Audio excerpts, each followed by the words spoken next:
Kita berdoa. Dimuliakanlah namamu, Tuhan pencipta langit dan bumi El Sebaot, di mana kami beribadah di tahanan Polda Sumatera Utara ini. Engkau tahu Tuhan segala isi hati, pikiran kami, jiwa dan batin kami, dan segala visi dan misi kami Tuhan dalam hidup sebagai orang Kristen. Karena itu Tuhan, kami percaya tidak cukup kami membawa agama kami untuk Tuhan selamatkan. Namun kiranya Tuhan Engkau mempermuliakan kami boleh rindu untuk sama seperti Engkau dalam penderitaan dan matimu, sehingga kami boleh sama di dalam kebangkitan-Mu Tuhan. Dimuliakanlah Engkau Tuhan dalam ibadah kami ini. Biarlah Roh Kudus-Mu menguduskan kami, karena tanpa pengudusan, penyucian yang daripada-Mu Tuhan, ibadah kami sungguhlah sia-sia. Urapi kami Tuhan dengan Roh Kudus, sehingga kami mampu mendengar segala firman-Mu Logos, dan jadikan firman Logos itu menjadi rema di dalam hidup kami hari lepas hari. Jangan satu pun sia-sia firman yang kami dengar dan yang kami renungkan saat ini. Namun sekali lagi Tuhan, biarlah itu menyatu dalam darah, tulang sumsum kami, otak kami, hati kami, dalam segala keberadaan kami yang adalah bait suci-Mu ini. Kami tahu Engkau ada di dalam tubuh kami ini. Karena itu sekali lagi Tuhan, selalulah Engkau memampukan kami untuk rindu, selalu mendengar dan selalu merendungkan firman-Mu, dafar-Mu yang hidup itu. Dalam nama Tuhan dan Juru Selamat kami, Yesus namanya kami berdoa. Amin. Evenu Shalom, 3 ya. Evenu Shalom Alaihem. Evenu Shalom Alaihem. Evenu Shalom Alaihem. Evenu Shalom, Shalom, Shalom Alaihem. Evenu Shalom Alaihem. Evenu Shalom Alaihem. Evenu Shalom Alaihem. Evenu Shalom, Shalom, Shalom Alaihem. Ku bawa damai sejahtera, ku bawa damai sejahtera, ku bawa damai sejahtera, ku bawa damai, damai, damai sejahtera, ku bawa damai sejahtera, ku bawa damai sejahtera, ku bawa damai sejahtera, ku bawa damai, damai, damai sejahtera. Kita sama-sama menyanyikan Evenu Shalom Alaihem, yang artinya kita saling membawa damai sejahtera yang daripadanya. Bukan saja kepadamu dan kepadaku damai sejahtera itu turun, dan kepada semua orang yang mendengar suara damai sejahtera itu. Bahkan orang yang tidak mendengar sekalipun, jika kita sampaikan lewat Roh Kudus, dapat mereka terima damai sejahtera itu kepada saudara-saudaramu yang jauh daripadamu, kepada istri anak-anakmu, orang tuamu, dan kepada orang-orang yang kau kasihi, bahkan orang-orang yang tidak mengasihimu sekalipun. Karena itulah kesimpulan atau inti daripada hukum Taurat dan pengajaran semua nabi-nabi. Bahkan Yesus juga berkata, engkau harus menghormati dan mengasihi segenap hatimu dan segenap jiwamu akan Tuhan Elohimmu Bapa di sorga. Dan engkau harus mengasihi sesama manusia sama seperti engkau mengasihi dirimu sendiri. Karena itu sekali lagi lagu damai sejahtera yang kita nyanyikan bersama-sama ini, saudara juga sampaikan kepada orang-orang yang jauh daripadamu. Amin. Tepuk tangan bersama dia. Saya bersyukur hari Selasa kemarin, yaitu tanggal 12, lewat Menteri Agama dan dari Menko ya, Menteri Koordinator yang membidangi Menteri Agama, itu sudah mencanangkan dan diminta nanti peraturan Presiden untuk aturan pelaksanaannya bahwa istilah Isa Al-Masih itu diganti. Ya, selama ini saudara pernah dengar Isa Al-Masih? Pernah? Yang saudara tahu apa itu nama istilahnya, artinya? Isa Al-Masih yang saudara pernah dengar, yang selama ini sekalipun tidak ada dalam Bible ini. Tidak ada tertulis di sini Isa Al-Masih. Tapi apa yang saudara ketahui orang-orang mengatakan Isa Al-Masih itu? Tolong interaktif. Yesus, cukupkah hanya Yesus?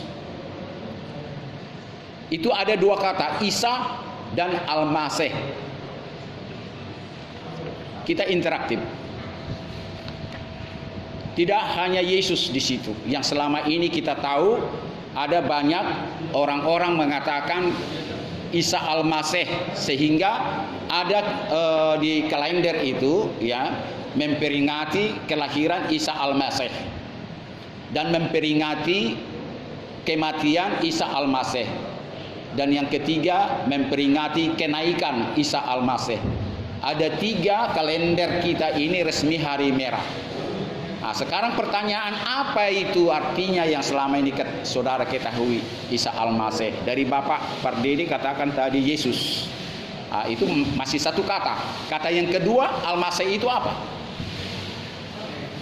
Boleh saya tambahkan 2 kata di situ. Isa yang selama ini kita ketahui, sekalipun kita tidak menerima istilah Isa itu, adalah Yesus, Jesus, Yesua. Ya, Jesus kata bahasa orang-orang Eropa. Yesus itu orang-orang Indonesia khususnya. Ya, kalau bahasa Batak J pakai J, Jesus, ya kan begitu. Dan kata yang kedua Kristus. Ya kan gitu. Yesus Kristus, Jesus Christ. Christ itu juru selamat, Kristus itu juru selamat. Ya, kalau dalam Bible ini istilahnya Mesias. Ya, Mesias. Itu ada beberapa kata Mesias di situ. Ya. Dan inilah yang selama ini kita ikuti, yang dicanangkan oleh pemerintah, yang sekarang sudah diminta presiden mengeluarkan peraturan pelaksananya, Perpres, peraturan presiden, agar istilah Isa Al-Masih itu diganti dengan Yesus Kristus. Boleh tepuk tangan dulu sama kita? Artinya apa? Kebenaran itu sekalipun terlambat harus terungkap. Amin. Ya, selalu begitu. Tidak selamanya kebenaran itu jaya dan untuk selama-lamanya. Ada kalanya tidak tepat waktu seperti yang kita minta. Kapan Tuhan engkau canangkan kerajaanmu di dunia ini? Padahal dia sudah mendirikan kerajaannya di dunia ini. Ada banyak yang mengaku Kristen belum percaya bahwa kerajaannya belum dicanangkan di dunia ini. Ya, sedang menunggu siapa Mesias itu, siapa juru selamat itu. Ya, sampai sekarang ini, ya, dia tidak mengerti bahwa Mesias yang disebut di situ apa tadi istilahnya Al-Masih itu sudah datang, bahkan sudah digenapi nubuatan para nabi.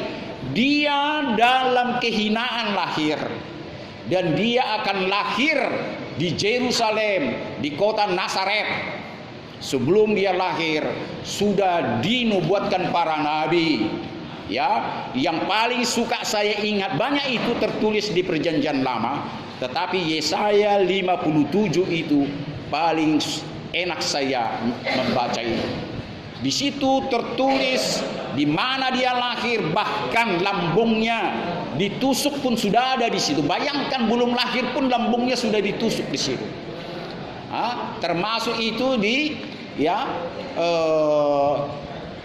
hai engkau hai Bethlehem Efrata, engkau adalah terkecil di Judea. Judea itu provinsi. Namun daripadamu akan lahir juru selamat, Mesias, yang kerajaannya sudah ada dari permulaan dan tidak berakhir untuk selama-lamanya.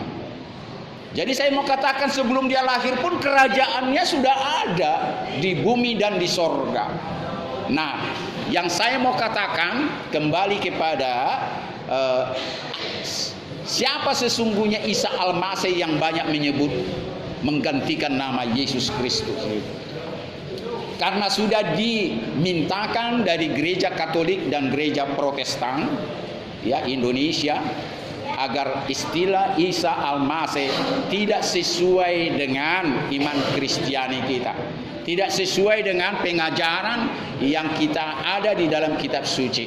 Karena itu sudah terlalu lama ini dibicarakan, barulah tanggal 12 kemarin hari Selasa September 2023 resmi dicanangkan penggantian istilah Isa Al-Masih diganti dengan Yesus Kristus dengan bahasa Indonesia. Dia tidak memakai huruf J tapi Y, Yesus Kristus.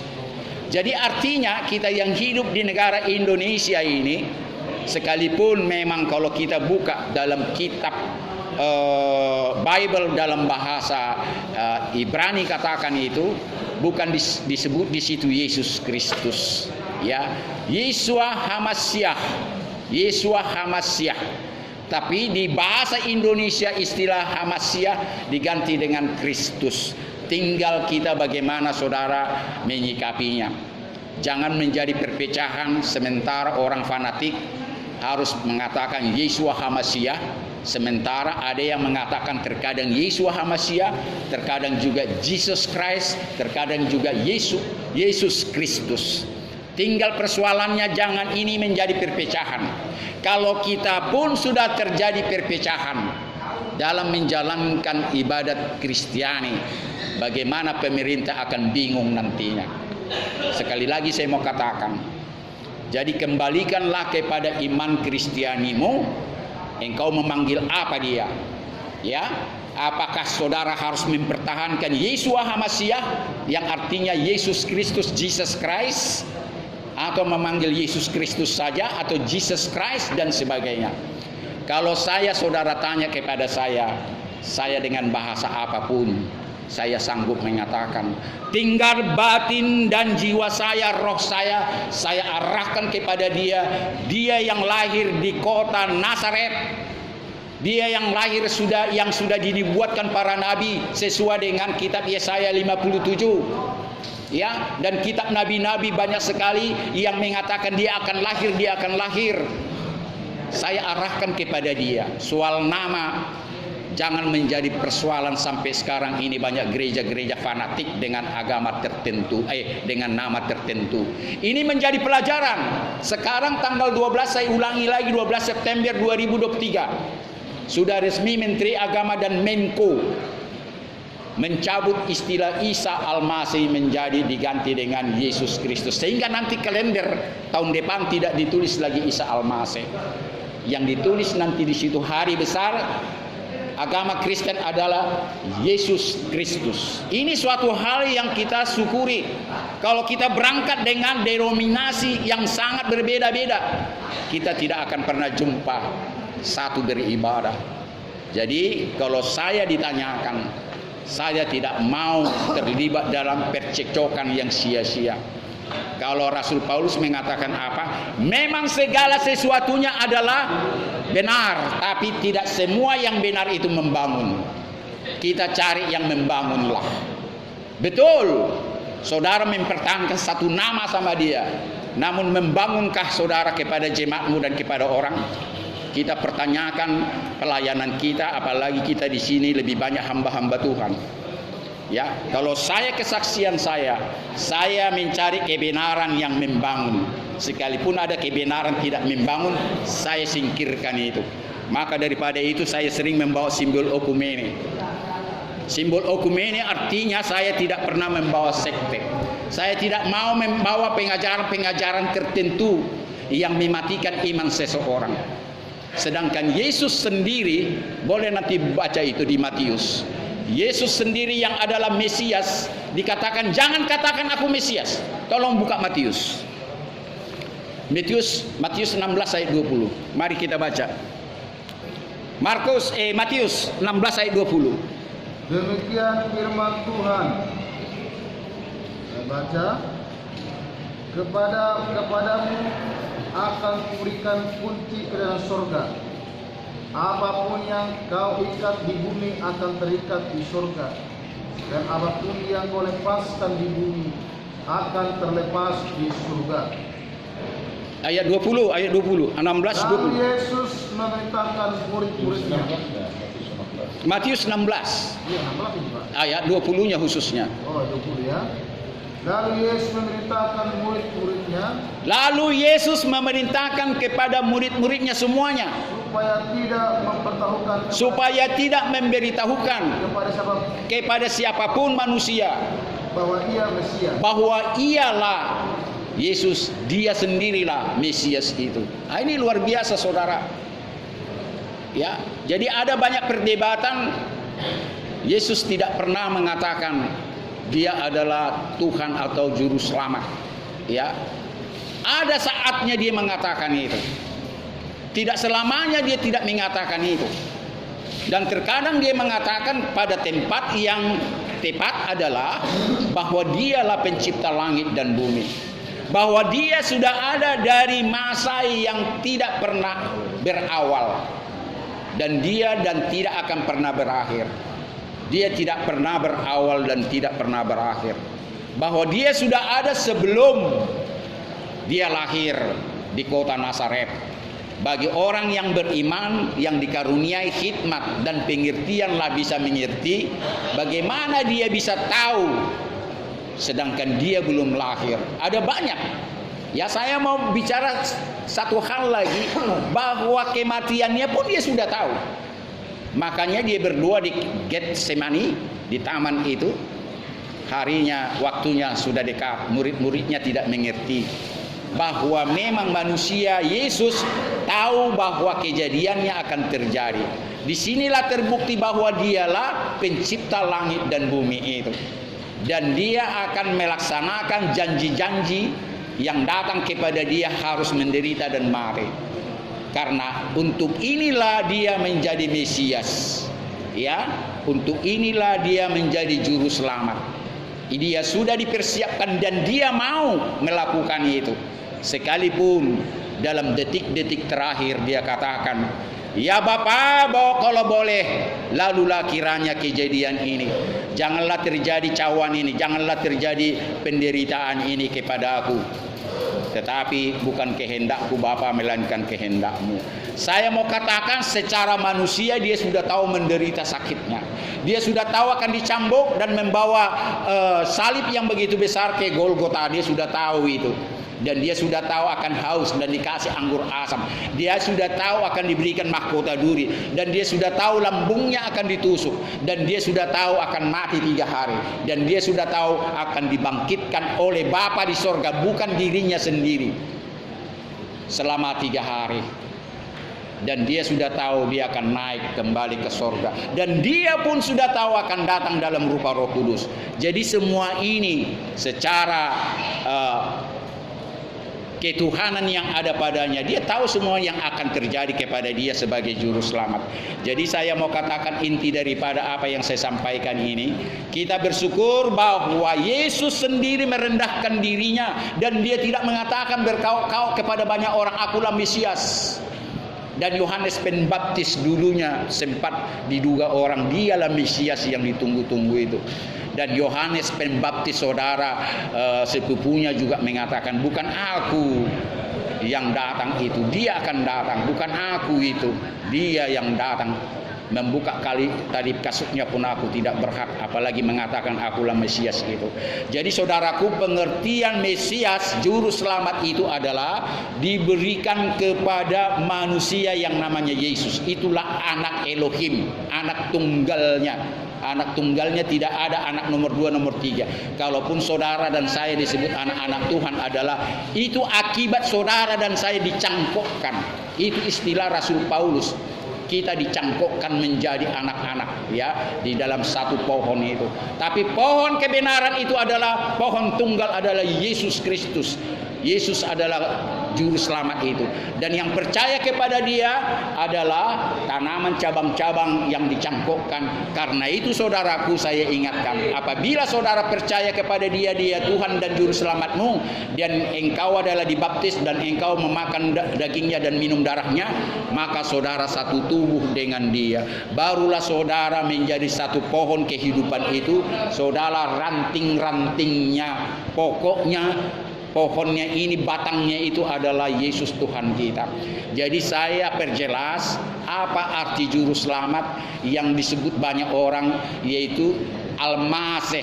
Tidak ada istilah bahasa itu di Bible ini. Yang ada adalah Mesias dan juru selamat. Dan terkadang disebut dia Kristus, dan terkadang dibilang juru selamat. Itulah yang bisa saya sampaikan dalam kesempatan ini.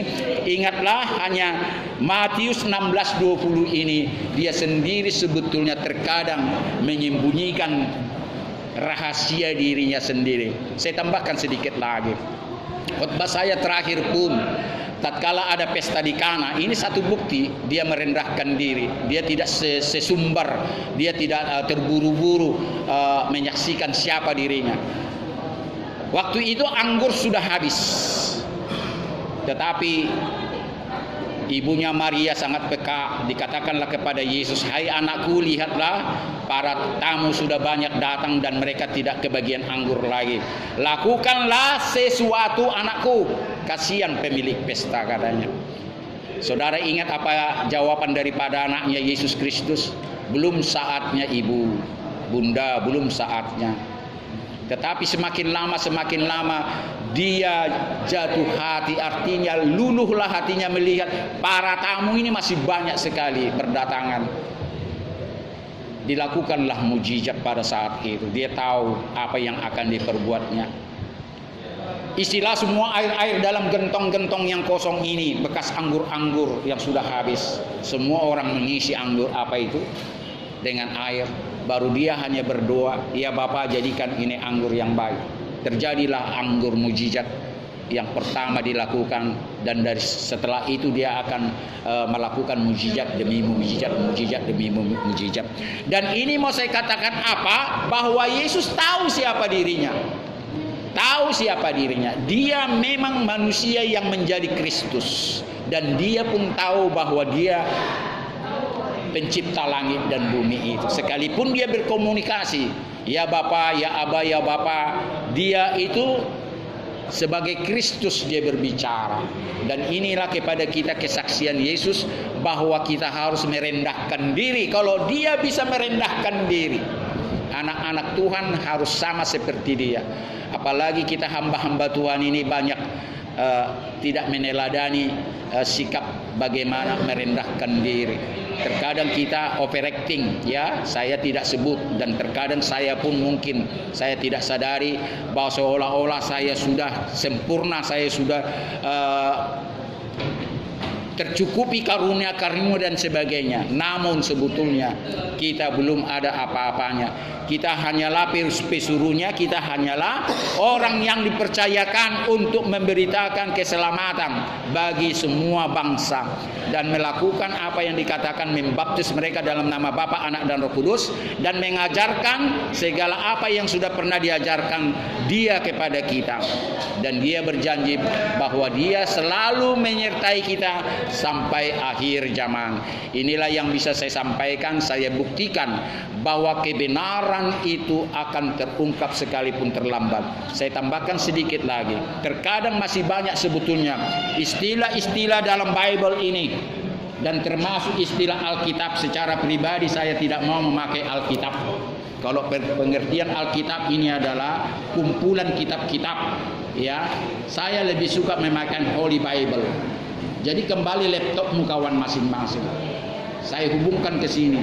Walaupun tertulis di sini Alkitab, saya lebih suka memakai Holy Bible, kitab suci.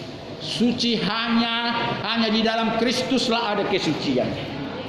Arti suci di situ adalah itulah firman logos.